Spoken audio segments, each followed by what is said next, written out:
오늘은 우리가 마가복음 36번째 시간으로 나를 따라오려거든 이라는 제목으로 같이 말씀을 나누도록 하겠습니다. 우리가 무엇인가를 믿는다는 것은 그것에 대한 지식이 있을 때 그리고 경험이 있을 때 그것을 믿을 수 있습니다. 어떤 물건을 하나 사더라도 그것이 어떤 이 기능이 있는지 그리고 그것이 어떤 가격을 형성하고 어떤 이 일들을 해줄 수 있는지 분명한 지식이 있어야 어떤 물건도 하나를 사는데 지식이 필요합니다. 모르고 살 수 없고 모르고 믿을 수 없습니다. 아는 만큼 믿을 수 있고 아는 만큼 신뢰할 수 있는 것입니다. 그런 것은 우리가 하나님에 대한 믿음도 마찬가지입니다. 하나님께서 우리에게 선물로 믿음을 주실 때 하나님의 말씀을 듣게 하시고 그 들은 말씀이 믿어지게 하셔서 하나님을 우리가 영접하게, 예수 그리스도를 영접하게 되는데 그 예수님을 믿게 된 하나님의 사람들은 그 하나님의 말씀을 통해 하나님과 예수님과 성령님을 알아갈수록 더 풍성하게 하나님을 알아가고 믿어가며 그리고 그 믿음의 지경이 넓어지는 것을 우리는 기억해야 합니다. 그래서 하나님은 호세아에게 호세아 4장 6절에 이렇게 말씀하세요. 내 백성이 지식이 없으므로 망하는도다. 내가 지식을 버렸으니 나도 너를 버려 내 제사장이 되지 못하게 할 것이요. 내가 내 하나님의 율법을 잊었으니 나도 내 자녀들을 잊어버리리라 하셨습니다. 이스라엘이 망하는 이유는 딱 하나입니다. 하나님에 대한 올바른 지식이 없기 때문인 거예요. 올바른 지식이 없기 때문에 올바로 믿지 못하고 그 결과 하나님과 예수님의 이름을 부르지만 우상 숭배를 하는 겁니다. 그래서 호세아 6장 3절에 이렇게 말씀하세요. 그러므로 우리가 여호와를 알자, 힘써 여호와를 알자. 그의 나타나심은 새벽빛 같고 새벽빛같이 어김이 없나니 비와 같이 땅을 적시시는 늦은 비와 같이 우리에게 임하시리라 하니라. 하나님을 바로 알아야 한다라고 말씀하세요. 오늘 본문에 예수님께서 가이사랴 빌립보 지역을 지나가시면서 제자들에게 물으세요. 사람들이 나를 누구라고 하느냐? 제자들이 대답하기를 세례 요한이라고 하고 더러는 엘리야, 더러는 선지자 중에 하나입니다 라고 대답을 하더라는 거예요. 그러니까 예수님을 따르는 수많은 사람들은 예수님을 어떤 선지자 중에 하나 아니면 어떤 대단한 사람 중에 하나라고 생각하지 예수님이 구원자, 하나님의 아들이고 하나님이신 그 예수 그리스도라고 하는 것에 대한 분명한 지식이 없었던 겁니다. 마치 우리가 지난주에 살펴봤던 것처럼 베세다에서 예수님께서 맹인된 사람을 고쳐주실 때 그 사람이 눈을 처음에 떴을 때 사람들을 보는데 나무가 돌아다니는 것처럼 보였다라고 말을 하는 것처럼 눈앞에 예수님이 보이기는 하는데 육신의 눈을 가지고 예수님을 보니까 예수님이 바로 보이지 않는 것과 같은 거예요. 예수님이 어떤 신비한 기적을 행하고 어떤 병 고치는 분이거나 어떤 능력을 행하는 분 정도로 알지 예수님이 나의 죄를 해결하시고 나를 죄에서 자유하게 하시며 내게 영생을 주시는 분이라는 분명한 지식이 없었던 거예요. 그래서 예수님은 제자들에게 질문하십니다. 너희는 나를 누구라고 하느냐? 너희는 나를 누구라고 하느냐? 제자들도 분명히 지금까지 예수님을 따라다니고 있었지만 예수님을 바로 알지 못했어요. 예수님께서 오병이어의 표적을 보여주시고 칠병이어의 표적을 보여주시고 배를 타고 건너가시면서도 바리새인과 헤롯의 누룩을 주의하라 그랬더니 떡 안 가지고 왔다고 이야기하고 있고 여전히 예수님이 누구신지 예수님께서 파도를 명하여 잠잠하라 했더니 파도가 잠잠해지니까 하는 말이 저가 누구이기에 바람과 파도도 잠잠해지는가? 라고 이야기하던 것이 예수님의 제자들이었어요. 그러니까 예수님을 따라다니는 제자들이든 수많은 무리들이든 이 사람들은 모두 다 예수님을 제대로 알지 못했고 예수님이 누군지 모르는 상태로 그냥 막연히 따르는 것 같았어요. 너희는 나를 누구라고 하느냐? 그랬더니 베드로가 예수님께 대답하기를 29절 같이 읽습니다. 시작.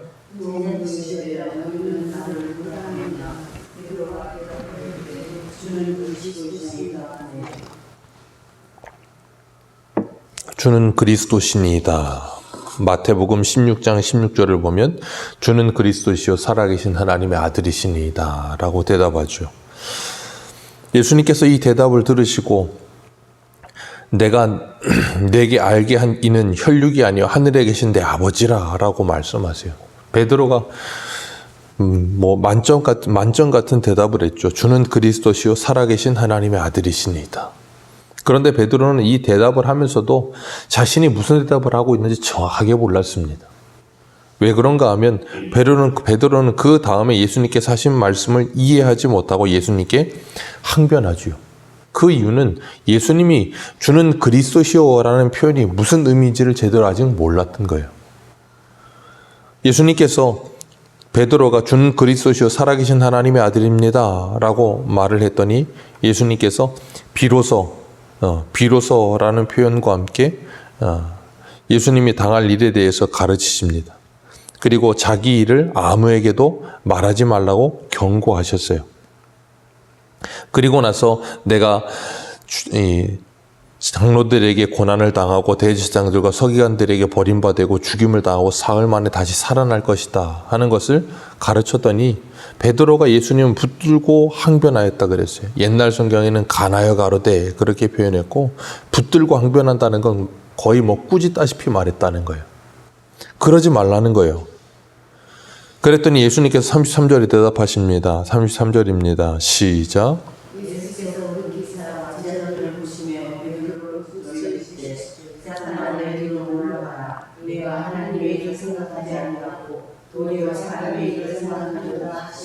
아멘. 예수님께서 베드로를 꾸짖으십니다. 그리고 하시는 말씀이 이거예요. 사탄아 내 뒤로 물러가라. 너는 하나님의 일은 생각하지 않고 도리어 사람의 일만 생각하는구나. 예수님께서 베드로에게 경로하셨습니다. 그 이유는 하나입니다. 베드로가 예수님의 일을 가로막았기 때문이에요. 가로막았던 이유는 두 가지입니다. 첫 번째, 예수님을 위해서 그렇게 한 거죠. 예수님 그리하지 마옵소서라고 예수님을 가로막은 거예요. 그리고 또 한 가지는 자기 자신을 위해서입니다. 자기 자신이 자신의 직업까지 버리고 모든 걸 다 버리고 예수님을 따라왔는데 자신의 선생님이 갑자기 임금이 될 줄 알았는데 갑자기 죽임을 당하고 고난을 당하고 죽임을 당한다고 하니까 베드로가 갑자기 그럼 나는 뭐가 되나? 그동안 3년 반 동안 닥쳤던 개가 지붕을 쳐다보듯이 나는 그냥 헛물킨 사람이 되는 거예요. 그러니까 그동안 자기가 예수님을 따라왔던 그 모든 게 허사가 된다고 생각하니까 화가 나는 거예요. 그러니까 예수님을 가로막는 겁니다. 그리고 그리하지 마옵소서라고 이야기하고 있는 거예요. 그랬더니 예수님께서 그런 베드로를 꾸짖으시는 겁니다. 사단아 내 뒤로 물러가라. 예수님께서 걸어가시는 이 십자가의 길을 베드로는 아직도 이해하지 못하는 거예요. 그러면서 베드로가 예수님께 주는 그리스도시요 살아계신 하나님의 아들입니다 라고 이야기하는 거예요. 마치 우리들도 이럴 때가 있다는 거예요. 주는 그리스도시요 살아계신 하나님의 아들이십니다. 만점짜리 대답을 합니다. 하나님이 누구신지 예수님이 누구신지 압니다. 지식적으로. 그런데 그분이 걸어가는 그 십자가의 길이 무슨 길인지 이해하지 못합니다. 그래서 주님이 걸어가신 그 십자가의 길을 걷는다고 말을 하면서 그 길과는 정반대의 길을 걷기도 하고요. 십자가의 길을 가기 싫어하고요.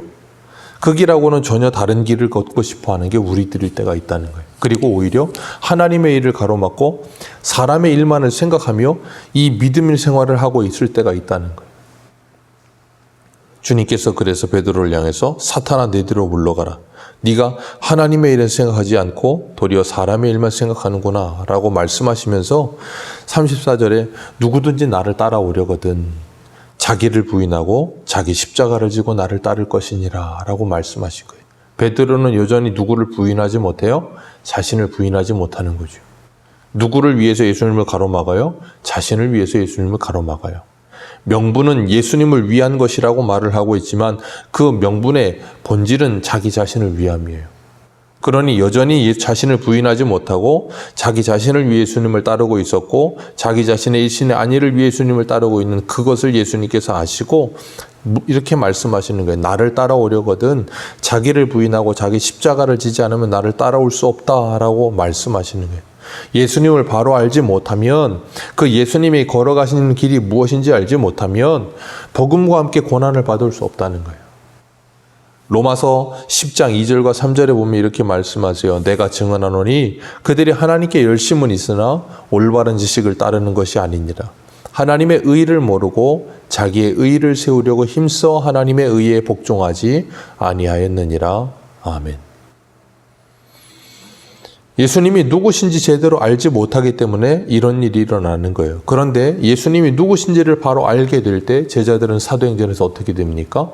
예수님이 걸어가신 그 길을 걷게 되죠. 베드로도 예수님이 걸어가신 그 길을 걷게 되고요. 제자들 하나부터 열까지 그 길을 걷습니다. 그 이유는 딱 하나예요. 그들이 성령을 받았기 때문이에요. 성령을 받았기 때문에 예수님께서 어디로 가는지, 무엇을 위해 가시는지, 왜 가시는지에 대한 분명한 지식이 생겨난 거예요. 그러고 나니까 뭐예요? 바르게 믿을 수 있게 되는 거예요. 우리도 마찬가지입니다. 하나님을 아는 지식이 바르지 못하면 우리도 얼마든지 다른 예수, 다른 복음, 다른 영을 따라갈 수 있다는 거예요. 그래서 바울은 고린도후서 10장 5절에 이렇게 말해요. 모든 이론을 파하며 하나님을 아는 것을 대적하여 높아진 모든 것을 다 파하고 모든 생각을 사로잡아 그리스도께 복종케 하니. 우리가 예수 그리스도를 믿고 그 예수 그리스도를 따라간다는 것이 무엇인가 하는 것을 분명히 알고 나의 생각 그리고 나의 어떤 계획, 나의 뜻을 부인하고 그리고 내 십자가를 지고 주를 따르지 않으면 절대 주님과 함께 할 수 없다는. 그래서 주님과 함께하고 주님과 같은 길을 걷고 주님과 같은 생각을 하려면 딱 하나 성령으로 말미암지 않고는 불가능한 거예요. 왜냐하면 인간의 육신의 본성을 가지고서는 절대 예수님이 걸어간 그 길을 걸을 수 없어요. 왜냐하면 육신의 눈으로 보면 예수님을 육체로 알면 예수님은 지금 뭐 하러 가신다는 거예요? 죽으러 간다는 거고 망하러 간다는 것처럼 보이는 거예요. 그러니까 이 세상의 관점에서 예수님이 걸어가신 십자가의 길을 보면 그 십자가의 길은 영광의 길이 아니고 멸망의 길인 거예요. 오늘 우리들도 마찬가지입니다. 예수 그리스도께서 걸어가신 그 십자가의 길을 우리가 걸어가면 세상의 사람들이 보기에는 어떤 길이라고요? 어리석은 길로 보이는 거예요. 양화진의 선교사님들의 묘언을 보십시오. 전부 다 주의 일을 하다가 순교하였습니다. 거기에 보면 장수한 사람들이 없어요. 거의 대부분 30대, 많아야 40대예요. 30, 40대 복음을 위해서 일하다가 그냥 순교했습니다. 그게 성공한 길같이 보이십니까? 세상 사람들이 볼 때는 다 어리석다고 생각하고 망한 길이라고 생각할 거예요. 근데 그들은 예수님이 걸어간 그 길을 걸어갔어요. 자기를 부인하고 자기 십자가를 지고 그 길을 걸었습니다. 복음과 함께 고난을 받았고요. 주의 영광을 위해서 그 길을 걸을 수 있었던 그 이유는 딱 하나입니다. 성령을 받았고 예수님이 걸어가신 그 길이 얼마나 영광스러운 길인지를 깨달았던 거예요. 그래서 로마서 8장 18절에 말하는 것처럼 현재의 고난은 장차 우리에게 올 영광과 좋게 비교할 수 없도다 하는 그 지식이 분명하게 그들에게 성령으로 말미암아 믿어지게 되어지는 거예요. 그리고 나면 이 땅에서 잠시 잠깐의 낙을 누리는 것보다도 그 영광스러운 길을 걸어가는 것이 복되다는 것을 깨닫게 되는 겁니다. 그래서 35절 같이 읽겠습니다. 시작. 누구든지 자기 목숨을 구원하고자 하면 잃을 것이요 누구든지 나와 복음을 위하여 자기 목숨을 잃으면 구원하리라. 아멘. 자기 목숨을 구원하고자 하는 자는 잃을 것이요 예수 그리스도와 주의 복음을 위해 자기 목숨을 잃으면 구원하리라 라고 분명하게 말씀하시면서 이렇게 말씀하세요. 사람이 만일 온 천하를 얻고도 자기 목숨을 잃으면 무슨 유익이 있으리요? 온 천하를 얻었는데 죽으면 무슨 유익이 있습니까? 그런 것처럼 우리가 진정한 우리의 목숨을 위하는 일이고 우리가 진정으로 우리를 위한다는 것은 뭐라고요? 예수 그리스도를 위해 살아가는 것이 진정으로 나를 위하는 길이라고요. 그것이 믿음의 길을 걸어가면서 순교하는 길이라 할지라도 그것이 진짜 나를 위하는 길이에요. 세상의 사람들은 진짜 나를 사랑하고 진짜 나를 위한 길인지 뭐가 뭔지를 모르기 때문에 인간적인 욕망으로서 나를 사랑하고 인간적인 욕망으로서 나의 길을 선택하는 거예요. 그런데 그 사람들은 모두 다 자신을 죽이는 일을 하고 있는 거예요. 나를 위한다고 하면서 내 즐거움을 위해서 몸에 좋지 않은 모든 것들을 다 쏟아붓죠. 나를 위한다라고 나를 사랑한다고 나를 즐겁게 한다고 세상의 쾌락을 즐기죠. 근데 결국은 뭐예요? 자기를 죽이는 일을 하고 있는 거예요. 그런데 진정 예수 그리스도를 알고 하나님을 사랑하고 진정 자기 자신을 하나님 안에서 예수 그리스도 안에서 사랑하게 된 사람은 뭐 한다고요? 자기를 진짜 사랑하게 되는 거예요. 진짜 사랑하는 게 뭔데요? 사람의 일을 생각지 않고 하나님의 일을 생각하기 시작하는 거예요. 하나님의 영광을 위해 살아가는 것. 그것이 진짜 자신을 위한 길인 거예요. 그렇게 살아가게 될 때 우리는 우리의 욕망과 욕심과 우리의 잘못된 생각들을 내려놓고 정말 하나님의 영광을 위해 살아가면서 그것이 참된 복된 길이라는 걸 깨닫게 되는 사람들이 되는 거예요. 그런 지식은 성령으로 말미암지 않고는 우리에게 오지 않습니다. 그래서 우리는 성령으로 거듭나지 않고는 이 믿음의 길을 걸을 수 없는 거예요. 그래서 예수님께서 37절에 사람이 무엇을 주고 자기 목숨과 바꾸겠느냐 하시면서 이렇게 말씀하세요. 누구든지 이 음란하고 죄 많은 세대에서 나와 내 말을 부끄러워하면 인자도 아버지의 영광으로 거룩한 천사들과 함께 올 때에 그 사람을 부끄러워하리라. 그렇게 되면 어떻게 된다고요? 자기 목숨을 잃게 될 거라는 거예요. 영원한 죽음의 상태로 들어가게 될 거라는 거예요. 그렇기 때문에 우리가 이 땅을 살아가면서 예수님을 따라가는 길을 걸어간다는 것이 무엇이며 그 예수님이 누구시며 우리가 걸어가는 그 길이 어떤 길인지를 바로 알지 못하면 바로 믿을 수 없다는 거예요. 오늘도 우리가 이 믿음의 길을 걸어가면서 우리가 정말 예수 그리스도를 바로 알고 우리가 걷고 있는 이 십자가의 길이 어떤 길인지를 바로 알고 바로 믿으며 하나님의 영광을 위해 아름답게 달려가는 저와 여러분들 되시기를 주님의 이름으로 축복합니다. 기도하겠습니다.